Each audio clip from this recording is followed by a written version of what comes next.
votre conseil municipal du 14 avril 2025. Nous avons quorum, malgré qu'il manque 2 conseillers, mais malheureusement, c'est parce qu'ils sont dans leur travail. Puis on a reporté la réunion, donc si ça avait été à l'heure normale, à la date normale, il aurait été présent, mais par contre, Sébastien était présent à la préséance. Donc, lecture et adoption de l'ordre du jour, adoption du procès-verbal du 3 mars 2025, analyse des comptes payés et à payer. Dans les affaires nouvelles, en A, rapport annuel 2024 du service d'incendie. En B, embauche à la direction générale. En C, avis de motion règlement d'emprunt 2025-01. En D, projet règlement d'emprunt 2025-01. En E, plancher café hybride. F, offre de service Tétratec pour TEC 2024-2028. En G, offre de service Raymond Chabot, Crane Torton, État financier 2024. En H, jeu 50 ans et plus. En I, PIIRL, route de la rivière. J, CEPA, en Haute-Gaspésie. K, achat d'asphalte froide. L, modification de la séance de mai. M, annulation frais de dossier matricule 0954 10 10 31. N, demande d'appui école alternative. En O, offre de service Ganex, vérification débitmètre. En P, appui Renault Région. En K, PQ, offre de service PGA. En O, le plan de gestion des actifs. En O. En 6, dossiers conseillers. En 7, en 6, dossiers citoyens, il n'y a rien. En 7, dossiers conseillers. 8, période de questions. Et en 9, clôture de la séance. Ça me prendra une résolution, s'il vous plaît. Renaud Pelletier. Merci. L'adoption du procès-verbal du 3 mars, vous l'avez vu, vous en avez pris connaissance. Est-ce que ça reflète les délibérations qu'il y avait eues? Oui, je propose. Merci. Maintenant, les comptes payés et à payer. Payés, on en a pour 47 163,27. La grosse facture, c'est Ganex pour la pompe, une pompe 21 143, mais qui va être remboursée par la taxe d'acier. Ensuite, ça, c'est du courant. Ensuite, à payer, 53 039. Là aussi, il y a la cote-part, les cotes-parts à la municipalité de 23 000. Ça, c'est budgété. Donc, c'est des grosses factures. Après ça, c'est du courant. Donc, ça prendra une proposition, s'il vous plaît. Voilà. Merci. Voilà ce que j'ai trouvé. Chut. Rapport annuel 2024 du schéma de couverture de risque de la sécurité incendie. À chaque année, le service d'incendie de la MRC de la Haute-Gaspésie nous transmet un rapport des activités qui ont eu lieu dans l'année. Donc, chaque municipalité doit l'adopter. Donc, si vous demanderez une proposition, s'il vous plaît, pour adopter le rapport. D'accord. Merci. Partie AB maintenant, embauche, direction générale. Comme vous le savez sûrement, depuis déjà plus de 2 ans, nous étions à la recherche d'une personne pour combler le poste de DG à la municipalité, et ce, malgré le fait que nous avions 2 excellentes personnes en poste depuis 2021. Mais nous savions depuis le début qu'Anne et Nancy avaient accepté de dépanner la municipalité. Mais grâce à leur grande générosité, leur mandat a duré plus longtemps de ce qui a été prévu au départ. Je me sens extrêmement privilégiée d'avoir pu compter sur la présence d'Anne à mes côtés pour me seconder, me supporter et m'encourager lors de mon arrivée en poste. D'autant plus que je sais qu'Anne a accepté ce poste parce que c'est moi qui avais été élue à la mairie en 2021. C'était une grande marque d'amitié et aussi une grande preuve de son intérêt pour sa communauté. Nous avons formé une très bonne équipe. Et avoir Anne à mes côtés m'a souvent rassurée.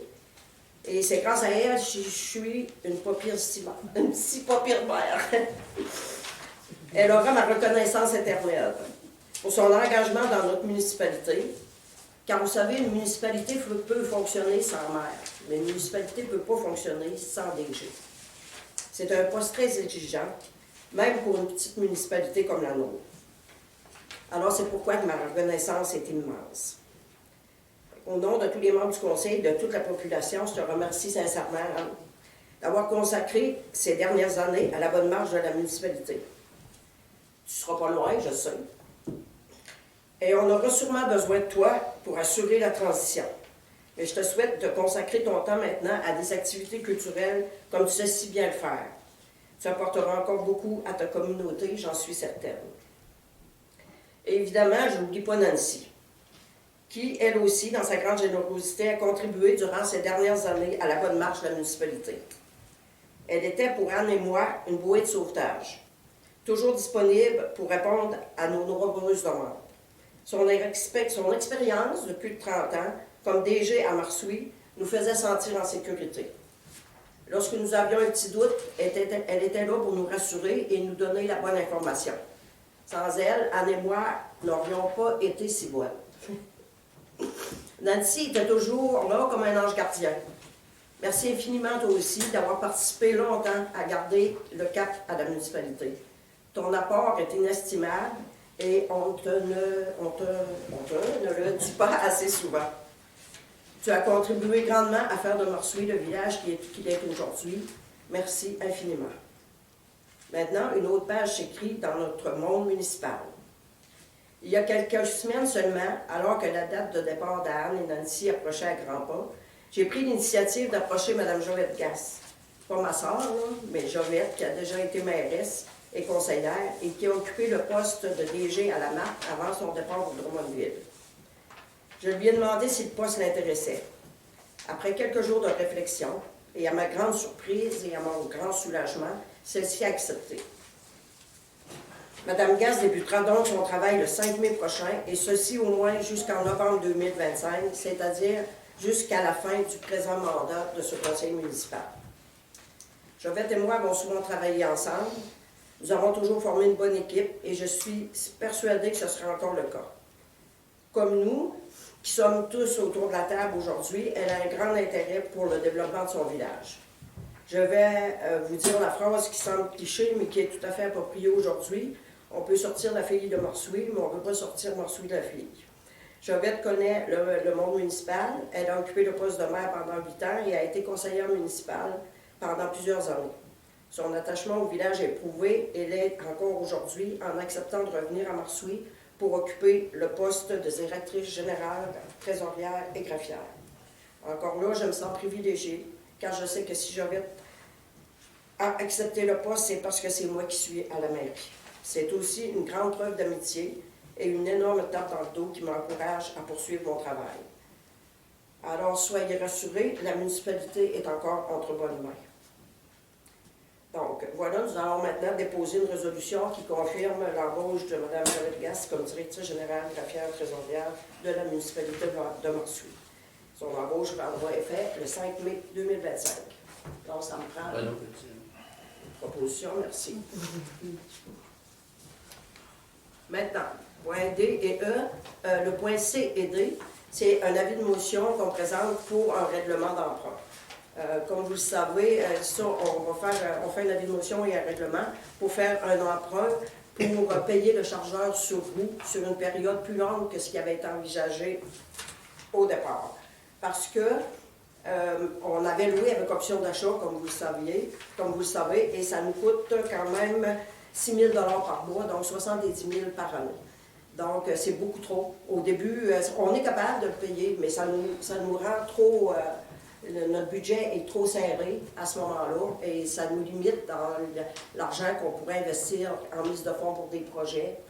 Donc, on a décidé, après avoir parlé aux affaires municipales, à la section financière des affaires municipales, de faire un règlement d'emprunt pour payer le chargeur mécanique sur une période plus longue de 20 ans qui permettra d'économiser 49 989 $ par année à la municipalité.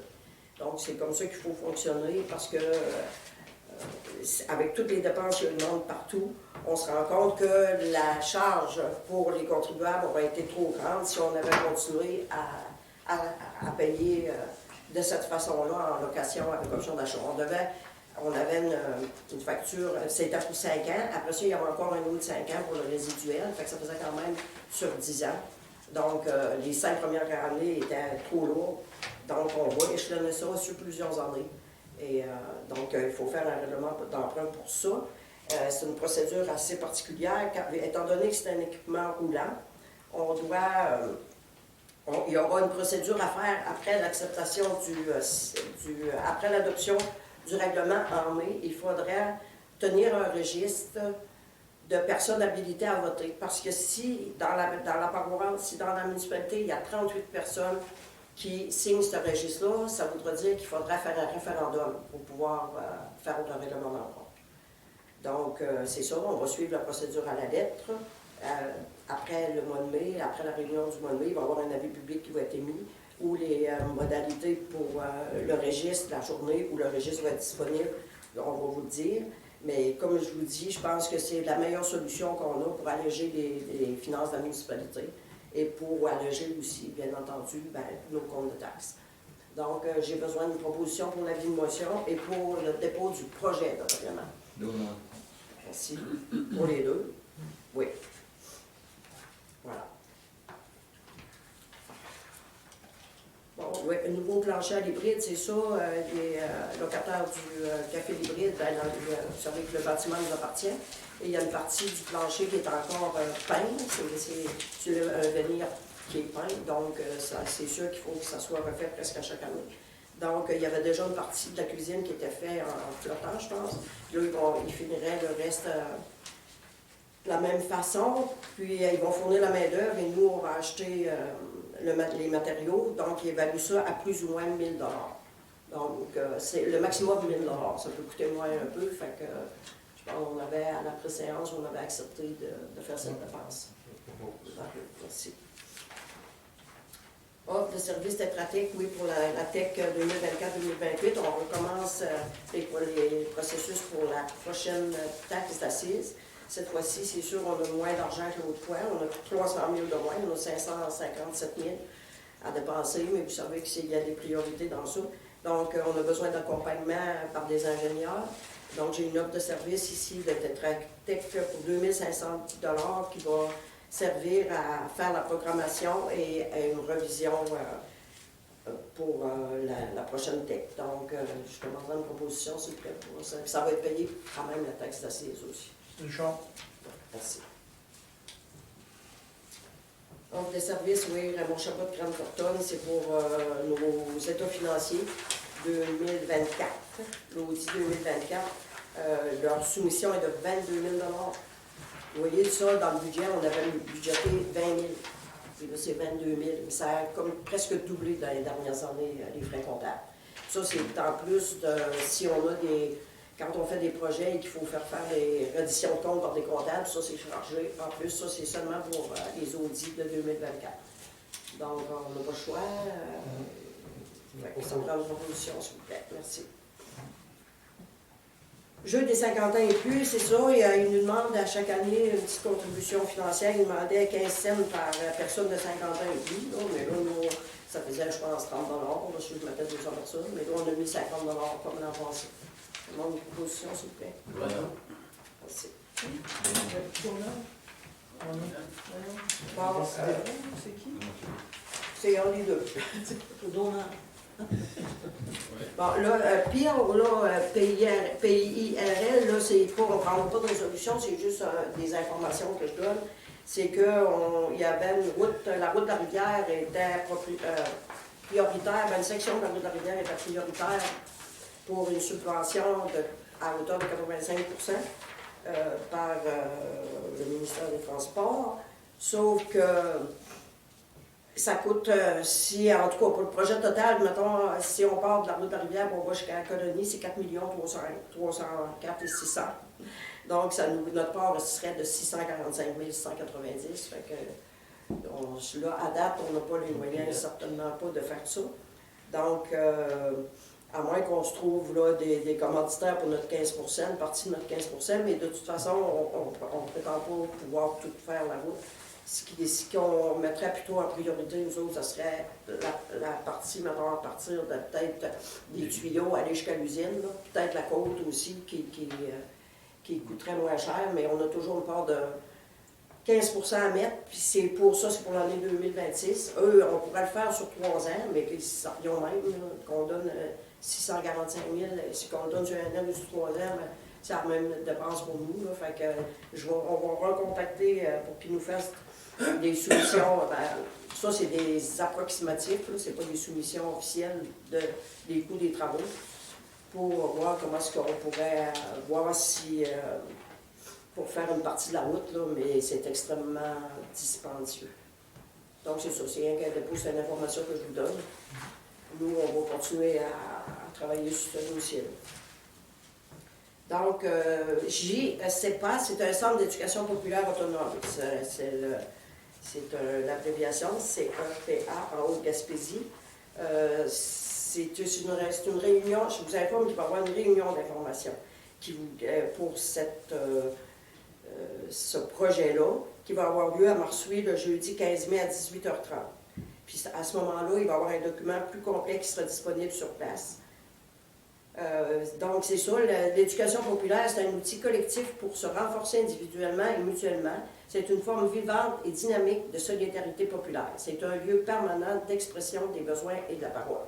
Donc, c'est un organisme, c'est une activité, pas une activité, mais des projets qui existent dans d'autres régions. Il n'y en a pas en Haute-Gaspésie. Donc, c'est M. Patrice Legendre qui est porteur de ce projet-là. Donc, si vous voulez en savoir plus là, sur un centre d'action populaire autonome qui pourrait être instauré à Marsouilles, c'est ça, la réunion est le 15 mai à 18h30 au centre récréatif. Non, C'est pas venu. À l'hybride, c'est vrai. Ben oui, excusez-moi. À l'hybride. Voilà. Ensuite, achat d'asphalte-poire, oui, c'est ça. On a commandé une palette. C'est ça. On va passer une résolution pareille, même si dans le budget, on a des sous disponibles pour les travaux. Donc, elle va arriver mercredi. Fait qu'ils vont commencer, ils ont commencé à nettoyer les trous. Là. Ils vont commencer, dès que la température va le permettre, à remplir encore les nids de poules. Ensuite, modification de la séance de mai, oui, rien d'une journée dans le fond, là, parce que, étant donné que la nouvelle directrice générale va rentrer en poste le 5 mai, la réunion aura lieu le même soir. Donc, on prend une journée de délai, là. On va la faire le mardi 6 mai, le lendemain. OK? Fait que ça me prend une proposition pour ça, une proposition. Richard. Merci. Oui, maintenant, annulation de frais de dossier, matricule, oui, ça, on en avait discuté, c'est un dossier qui traîne depuis un bout de temps. Donc, on a décidé d'annuler la facture. Pour ce matricule-là, le matricule 0954 10 10 31 de 1062,98. Une proposition, s'il vous plaît. Donald. Merci. Demande d'appui pour une école alternative à Marsouilles. Donc, c'est ça, Madame Marlène Solivier, qui est représentante, membre déléguée du comité fondateur d'une école alternative à Marsouilles. C'est ça, il y a un grand intérêt pour ce projet. Puis c'est pour contrer la dévitalisation et rendre plus attrayante l'école de Marsouilles, qui avait jugé primordial au départ aussi de faire le beau projet qu'on sait du parc des Petits Sommeurs à Marsouilles. Donc, cette proposition s'enligne dans la même démarche d'augmenter l'attractivité pour notre école. Donc, le comité demande un appui de la municipalité. Donc, c'est sûr qu'on va appuyer un beau projet comme ça. On était présent lors du précédent projet, donc on va être encore présent pour les gens qui s'impliquent dans ce comité, qui fait en sorte de garder notre école vivante et par le fait même, notre village au complet. Donc, ça me prend une proposition, s'il vous plaît, pour un appui. On va faire une résolution d'appui. Merci. Offre de Ganex, ouais, vérification de notre débit bête à la station d'eau potable. Ça, c'est une obligation qu'on a chaque année de faire vérifier le débitmètre. Fait que l'offre est de 1474, c'est le même prix que l'année passée. Fait que c'est pour en 2025. On ne fera pas tout de suite parce qu'on vient de le faire en 2024. Mais on va passer la résolution tout de suite. La dépense va être approuvée. Donc, merci.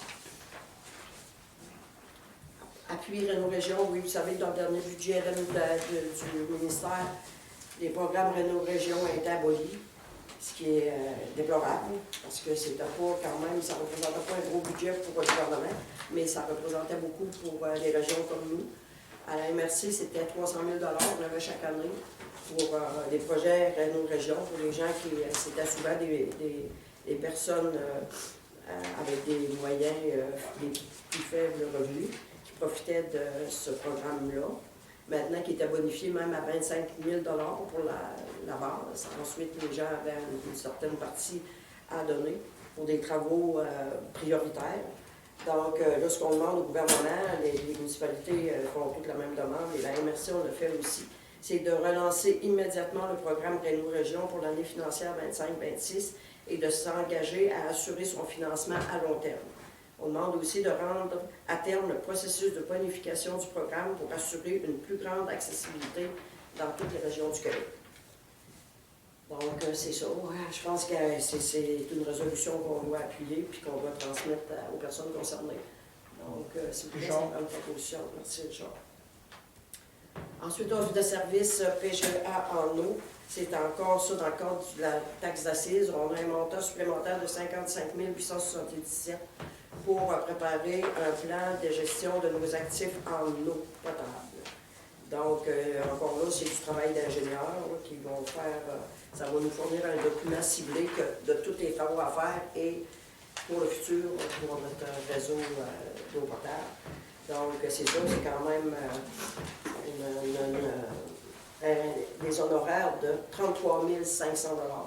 Mais ça va être facturé à l'heure, donc ça peut être moins. Ça ne sera pas plus, mais ça pourrait être moins de ce que j'ai parlé avec la responsable aujourd'hui. Donc, c'est ça, mais ça va être payé, bien entendu, à même le fonds de 55 877 qu'on a en plus dans la taxe d'assises pour ce programme, pour ce projet. Donc, ça va faire une proposition, s'il vous plaît, pour ce propos. Merci. Voilà, on est déjà rendu à la fin de l'ordre du jour. Donc, les conseillers, c'est correct? Oui.